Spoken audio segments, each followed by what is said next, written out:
எடுத்து வைக்கிற ஒவ்வொரு அடியும் நிதானமாக இருந்தாலும் அதிரடியாக இருக்குது அப்படின்னு சொல்கிற அளவுக்கு தான் தாவேக்காவுடைய நடவடிக்கை இருக்குது. தாவேக்கா ஏன் இன்னும் சுற்றுப்பயணம் போகல, தாவேக்கா ஏன் மாநாடு தாமதப்படுத்துறாங்க, தாவேக்கா ஏன் வார்டு மாநாடு நடத்த முடியாங்க அப்படிங்கிற மாதிரி நிறைய கேள்விகள் வந்து அரசியல் வட்டத்தில் வைக்கப்பட்டாலும் விஜய் தரப்பு என்னென்னா நிதானமாகவே இந்த அரசியலை வந்து அணுகிறாங்க. ஒவ்வொரு அரசியலையும் வந்து பக்குவப்பட்ட அரசியல்வாதி மாதிரி விஜய் அணுகுவது வந்து ஒரு புதுமையான விஷயமாக தான் அரசியல் வட்டத்தில் பார்க்கப்படுது. ஏன்னு பார்த்தீங்கன்னா சமீப காலமாக அரசியலில் பல மாற்றங்கள் வந்து நிகழ்ந்திருப்போம். நீங்கள் பார்த்துருப்பீங்க. ஓபிஎஸ் வந்து பாஜக கூட்டத்தில் வெளியே வந்தார். திமுக தலைவர் முதலமைச்சர் மு க ஸ்டாலினை சந்தித்து பேசினார். அதே மாதிரி டிடிவி தினகருடைய நிலைமை, அதிமுக பாஜக கூட்டணி, இப்படி பல்வேறு நிகழ்வுகள் வந்து நடந்துகிட்டு இருந்தாலும் விஜய் தரப்பு பார்த்திங்கன்னா ரொம்ப அமைதியாகவே கூலாகவே இருக்காங்க. ஏன்னு பார்த்தீங்கன்னா கூட்டணி விஷயத்தில் அவங்க தெளிவான ஒரு முடிவு எடுத்துட்டாங்க. அது என்னென்னா எங்கள் தலைமையில் தான் கூட்டணிங்கிறத அவங்க தெளிவுபடுத்திட்டாங்க. அதான் மனம் விரும்பும் முதலமைச்சர் வேட்பாளர் விஜய் அப்படிங்கிற கோஷத்தோடு தான் வந்து தேர்தலை சந்திக்க போகிறாங்க. ஏன்னா எல்லாருமே ஒரு கோஷத்தோடு தான் வந்து சந்திக்கிறாங்க தேர்தலை. அந்த வகையில் விஜயோடைய கோஷம் இதுதான். அப்போ அதிலே தெளிவாகிறது விஜய் தலைமையில் கூட்டணி அல்லது தனிச்சு போட்டி அப்படிங்கிறதா.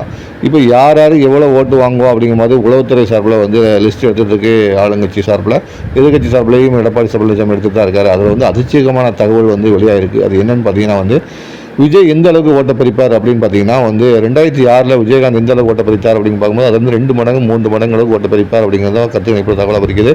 அன்றைய காலகட்டத்தில் விஜயகாந்த் 8.7 ஓட்டுகள் வாங்கி வந்து அதிமுக திமுக கிட்டத்தட்ட 50 தொகுதியில் வந்து வெற்றி வாய்ப்பை வந்து இழக்க செஞ்சார். கிட்டத்தட்ட 2,000 3,000 வாங்கினார். இந்த முறையும் அதே நிலைமை தான் சொல்கிறாங்க. 2026 தேர்தல் எப்படின்னா ஒரு தொகுதியில் ஒரு 2 லட்சம் ஓட்டு இருக்கும் என்ற நிலையில் வந்து 1.25 லட்சம் ஓட்டுகள் பதிவானால் கூட விஜய் தரப்பில் வந்து நிற்கும் வேட்பாளர் குறைந்தபட்சம் 25,000 30,000 ஓட்டுகள் வந்து ஒரு தொகுதிக்கு வாங்குவார் என்று கணிக்கப்பட்டிருக்கு. பார்த்துடுங்க, ஒரு தொகுதிக்கு 30,000 ஓட்டு வாங்குவார் என்று கணிக்கப்படுது. அதாவது வெற்றி பெறும் வாக்குகள் வந்து பார்த்திங்கன்னா 65,000 70,000 வாக்குகள் தான் இருக்கும். அடுத்தபடி அவர்களுடைய வாக்குகள் எண்ணிக்கை வந்து 50,000 வந்து இருக்கும். மூன்றாவது கூடிய வாக்குகள் வந்து 30,000 25,000 வாக்குகள் இருக்கும். இந்த சூழ்நிலையில் முதல் கட்சி தொடங்கி இருக்கும் விஜய் வந்து தனித்து போட்டிப்பட்டால் அந்த ஒரு தொகுதியில் மட்டுமே 30,000 ஓட்டுகள் சராசரியாக வாங்குவார் என்று கணிக்கிறாங்க.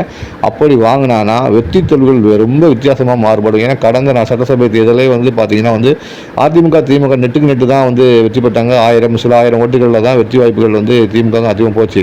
இப்போ வந்து விஜய் உள்ள நுழையனால இதோட எண்ணிக்கை பார்த்திங்கன்னா ரொம்பவே விரியும். அப்போ வரைக்குமா பார்க்கும்போது பார்த்தீங்கன்னா தொங்கு சட்டசபை கூட்டம் அமைவதற்கான வாய்ப்புகள் கூட உருவாகும். ஏன்னா விஜய் பிரிக்கும் ஓட்டுகள் வந்து அதிமுக திமுக வெற்றிகளை உருவாக பாதிக்கும்.